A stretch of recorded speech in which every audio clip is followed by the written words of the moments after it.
Hello and welcome to the Stockout. I'm one of your hosts, Mike Baudendistel, joined by Grace Sharkey. Grace, good to see you. A couple days, I guess we have Liberation Day, so I guess that makes this Liberation Week. So happy Liberation Week. And boy, do I feel liberated this Monday morning. I spent the whole week at Matt's last week, so maybe this is an interesting form of liberation. But yeah, I guess how do we celebrate that? I don't know. How was the tone at Matt's? Oh, the tone. I will say it's my favorite event to go to because you will hear opinions, right? It's can never be in a room of 50,000 truck drivers and ask someone to hear their opinion. They will gladly come to you, and it was interesting. I will say, the with the Friday prior already seeing a swing in leadership with the FMCSA, I don't think we were as surprised that a lot of information wasn't maybe shared or transparent at their FMCSA leadership meeting. The meeting probably could have just been around what the group needs to do to keep a director at this point in time. But they did give some ideas of different regulations they're looking into, and it took a few opinions from the audience as well. Drivers, of course, are looking to see if things will swing back into good fortune for them. I think the biggest thing we heard, though, from most is that many have accepted that clearly we're not going to see this swing back to rates that we saw, of course, during the COVID era. Is that this normalcy or normal market that will be returning will gradually see an increase of rates, but nothing that's going to change overnight is expected. And I think that being said, carriers understand the importance of watching their cash flow, managing their businesses as close as possible, and an understanding that there's going to be more people lost, I think, and more carriers lost throughout this transition into a more satisfying market for them than we've seen in the past. Yeah, I would say definitely less optimism than there was, a few months ago. So with that, Yeah. today's going to be a good show. We're going to talk warehousing. We're going to talk warehousing with Brian Kirst, Chief Commercial Officer at Snapfulfil. And before we do that, take you a little bit of a tour around Sonar. And one of the big things in Sonar that's happening right now is the flatbed tender rejections are spiking. Now, the intended audience of the show, CPG and retail, probably don't do a lot of flatbed. Still think it's noteworthy. You do get audience members that are, industrial. And you see that yellow line is the flatbed tender rejection. It is a much thinner data set than our dry van tender rejection, which is that white line, or the reefer tender rejections, which is that yellow line. And so currently, roughly 1 out of 3 flatbed tenders is being rejected, although my understanding is that a lot of the flatbed activity moves in the spot market, kind of all in. It's not really subject to the same sort of process where shipper tenders a load that's already had a agreed upon contract price. And so that's part of what makes the data set thin, in addition to just having less overall volume in that flatbed space. And that's what been the one that's been most impacted by tariffs. We've dug into sort of which geographies is driving that, and it is, some of the areas relatively close to the border, like those in Texas, and actually some in Oregon. The Portland region, which it seems like the moving lumber ahead of the tariffs has pulled a lot of flatbed. A lot of flatbed capacity out of the Portland market, and that's been part of the driver there, of the higher tender rejection rate. So that's been something that's been interesting. Also saw an interesting post that Dooner sort of I'm not say retweeted, but reacts maybe. He says flatbed market's eating me. This is from original posts from Freight Brokers. Mother Trucker 2137. Is it just me, or is 85% of the flatbed just drop off the face of the earth in the last 3 weeks? I don't run much flatbed, maybe 10 loads a month with one customer, but damn, it has been hard to cover those loads. Paid $400 to $600 more than normal when I did cover it. And what's been interesting is some of the truckstop.com flatbed spot rates really haven't seen that same movement. So it doesn't seem to be fully priced into the market, or maybe the market's expecting this to be so temporary that it hasn't really showed up in everything. But what do you make of this? Do you have much experience brokering flatbed loads? Fortunately, I have a ton of experience moving flatbed loads. That's actually where most of my brokerage experience comes from. And it's interesting. I think we have a really dynamic type of market happening right now. You touched on the fact that, yes, I think a lot of this is because of the lumber concerns with tariffs as well. You multiply that by the number of rebuilding projects that we're seeing across the United States, whether you want to look at LA, whether you want to go to North Carolina, whether you want to head down to Florida and some of the areas that are still managing the hurricane seasons from last year. There's a lot of rebuilding going on in this country, and with the uncertainty of where the lumber is going to be coming from, in order to fix all of that, I wouldn't be surprised if this is really kind of showcasing to us much of kind of the data we saw prior towards the ILA agreements and also Trump's administration, right? That uptick of pre-planning and just making sure that that in this case lumber is there and needed in a country, honestly, I think that again has a lot of rebuilding to do. You add on to the fact that March going into April tends to be a busy season already for flatbed.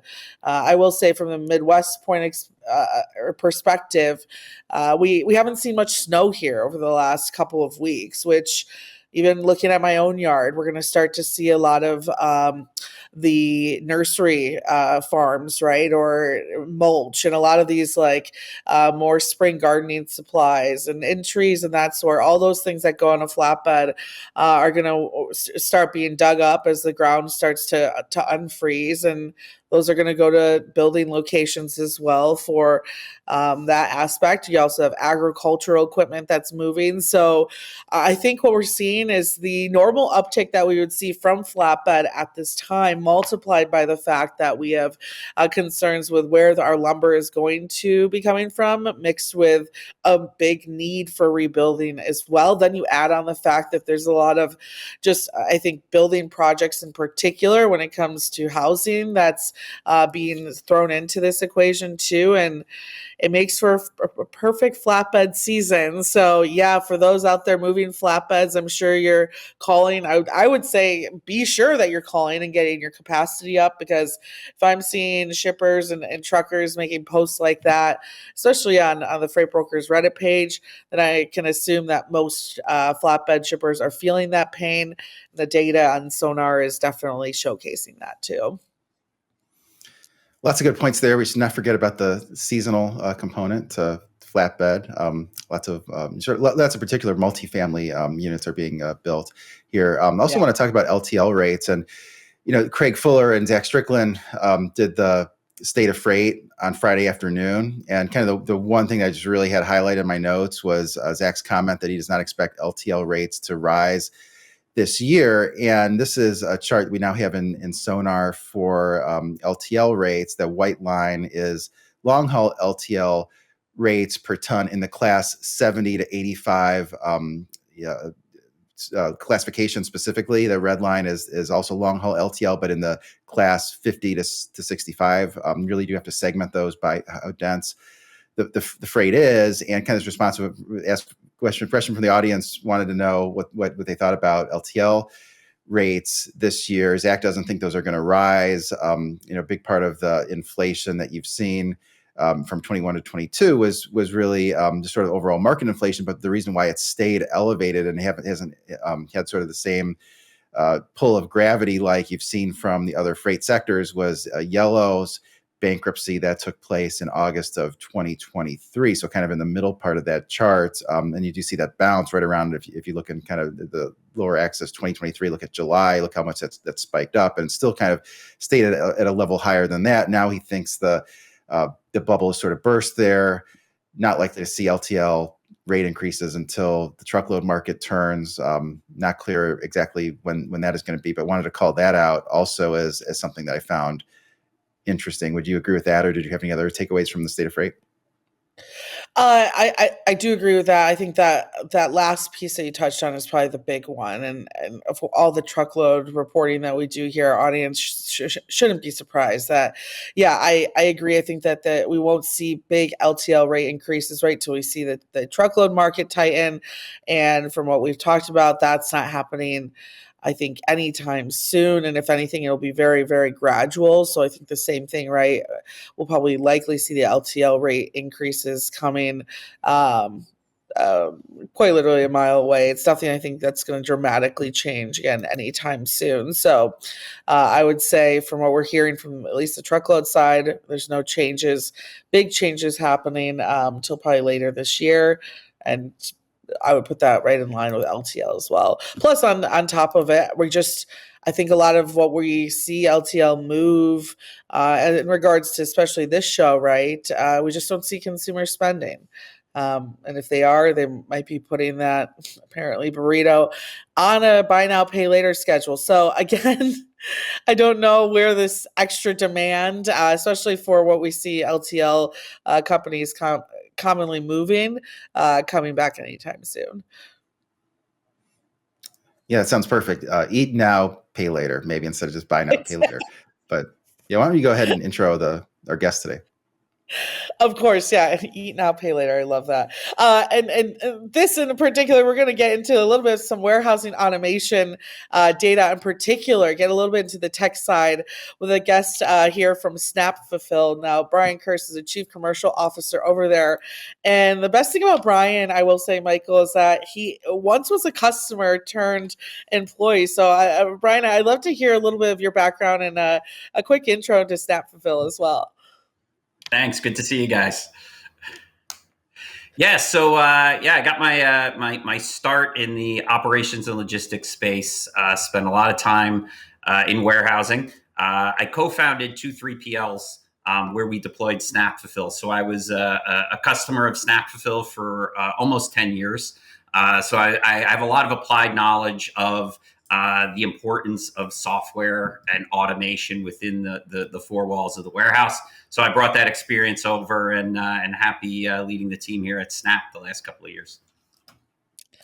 Well, we got a wonderful opportunity to do a one-on-one interview with you for an article on the site as well. And part of that conversation, which I found very interesting in regards to warehouse automation, is that we seem to be moving out of the early adopter phase, right? And I'm interested, especially looking at what you found in your report as well. What do you think is driving that shift? And are you seeing that across all industries in particular? Or is there only certain ones? What are your thoughts? Yeah, we're seeing it across the warehouse space in general, across all industries. So when we speak about warehousing, we're pretty general, though my heart is close to the 3PL space. Yeah, we're seeing a lot of the drivers are the costs coming down on the hardware specifically, and the rigidity or the perceived rigidity of putting automation into your warehouse. There's a lot more flexibility being offered, and there's a lot more quick wins when you look at putting in simple things like conveyance or even pick to light. The ROI on those things are becoming very attractive to operators. So we're seeing those plans for automation accelerating, and those roadmaps coming from 2 to 5 years to less than 2 years to get automation into warehouses. Most engagements we have now on the WMS side have an aspect of automation that we're considering as well. Interesting. Yeah, wanted to ask you, I mean, how does the concept of omni-channel play into all of this? I mean, I guess ideally a shipper would have one pool of inventory that could be sold in all of its retail partners and also sold online and maybe sold directly or also through an online retailer. How does that fit in? Yeah, the key there is finding the right mix of technology, right? Because you have these different form factors, you're shipping cases, pallets, as well as potentially doing direct to consumer.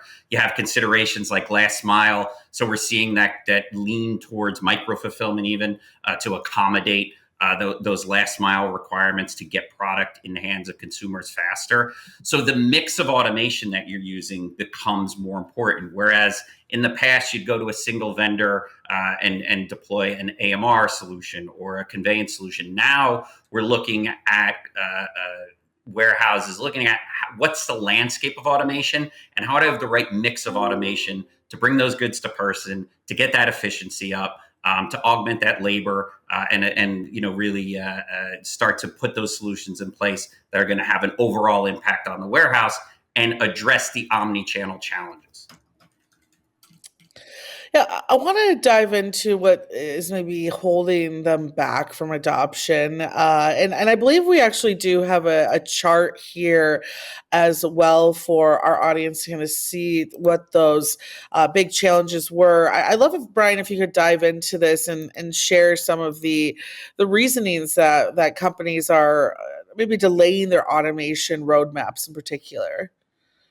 Yeah, that first area there with integration is key, right? Yeah. Finding the biggest challenge right now across the board with WMS and warehousing is integration. Making sure that you're able to integrate to the right partners in the way that's most meaningful to the business, and it leads right into the second bar there, which is availability of the data. A good integration is only going to be as good as the data that's being passed. So addressing those challenges is the key to having a successful deployment of automation, and that is really where we're seeing the move. Understanding that the hardware is important, but the software and the integration and the data is actually what's driving the value of most of this automation. So the delay there is either on some PTSD from previous integrations that have gone wrong, or the perceived cost of integration, which as the hardware comes down, those costs of integration are coming down as well as providers figure out better, faster ways and more efficient ways to integrate and orchestrate the technology within the warehouse. Yeah, I wanted to ask you, are you seeing more sort of investment and more opportunity in some of these sort of upstream warehouses, let's say those that are maybe in the Inland Empire, a little bit closer to ports of entry, or more of the downstream locations that where you might have vertical warehouses, fulfillment centers that are close to close to centers of consumption? Yeah, it's a really good question, and I think if when you walk the floor at something like ProMat a couple of weeks ago, you see where the focus still is, which is on those picking functionalities. So it is a bit more. The focus still is a bit more downstream. The perception being that the biggest impact, and it's the right perception that the biggest impact will be on that labor intense area of picking. So we're continuing to see a lot of automation around the picking operation. However, I see the most value and the most innovation happening sort of on the exterior four walls of the warehouse, where there's still a lot of high touch, clearing containers, packing boxes. Those areas of automation are the most innovative and will lead to the most cost savings down the line, because those are still labor intense areas. There's still a lot of touches happening when you're pulling pallets off of trucks and when you're packing boxes to ship direct to consumer, especially. That's not to say further upstream the automation is there, but there is, as you've seen in some of the labor negotiations of the past 12, 18 months, there is some resistance to automation the further upstream you go. I'm glad that you brought up ProMat. We didn't get an opportunity to go, and I know you guys had a great time with your booth there as well. Anything that you want to share from the event that you took, having all of those wonderful different suppliers at one location? What was maybe the talk of the town, or anything that you took from the event as well? Yeah, it was. It seemed like there was a filter happening at ProMat, and a lot of the distractions of the world outside of the McCormick Center were being filtered out, and folks were really kind of heads down on how can we make our operations better? How can we make investments in new technology, new software? So the mood was very positive, and it was nice to see. So there was a lot of engagement. The technology is always exciting, and it's always great to see our partners and what they're doing, and where they're focused on improving warehouse operations in particular. We at Snapfulfil, took the opportunity to launch our new UI, an updated UI, review the report, the efficiency report, with some future customers as well as partners. So it's a real exciting time to re-engage. It's a perfect time of year to do it. But there really is continued focus on how do we continue to automate, augment, and address labor scarcity and value of labor in certain markets, so that we can start to really have more impact on the warehouse operations. And I thought some of what we're seeing coming forward, there's some exciting things happening in the space, which is a really nice way to kick off the year. Definitely. Yeah, I wanted to ask you about that report. I mean, one of the examples from it, Grace showed earlier with the integration. I thought that was interesting. But any other sort of main takeaways from that market report titled "Maximizing Warehouse Efficiency"? That was sort of big takeaways or things that surprised you? Yeah, I mean, there was the obvious, right? That a majority, I think it's up over 70% now, of warehouses have an eye on automation, where their expectations are to pick up those efficiencies, as we mentioned in the pick pack. But really, the focus on not just automation, but that data, that integration, and the usability of the system, training, and the like. That resonated across the report. So folks aren't just interested in deploying software automation technology. They really want to make sure the adoption across their operation, whether it's single or multi-site, is there, and the real-time access to data and data visualizations is top of mind for a lot of operations. And we noticed that even in talking to the folks and partners at ProMat. Having access to that data and having systems talking well to each other so that you can make decisions on the data are important. And then, of course, the ever-present AI and how it's going to influence warehouse operations and decision-making in the warehouse is really top of mind. And I don't think we're there yet on the right and good use cases of AI within the four walls. But we're getting closer, and I'm excited to see what happens over the next probably 12 to 18 months in the space around AI and its impact on the warehouse.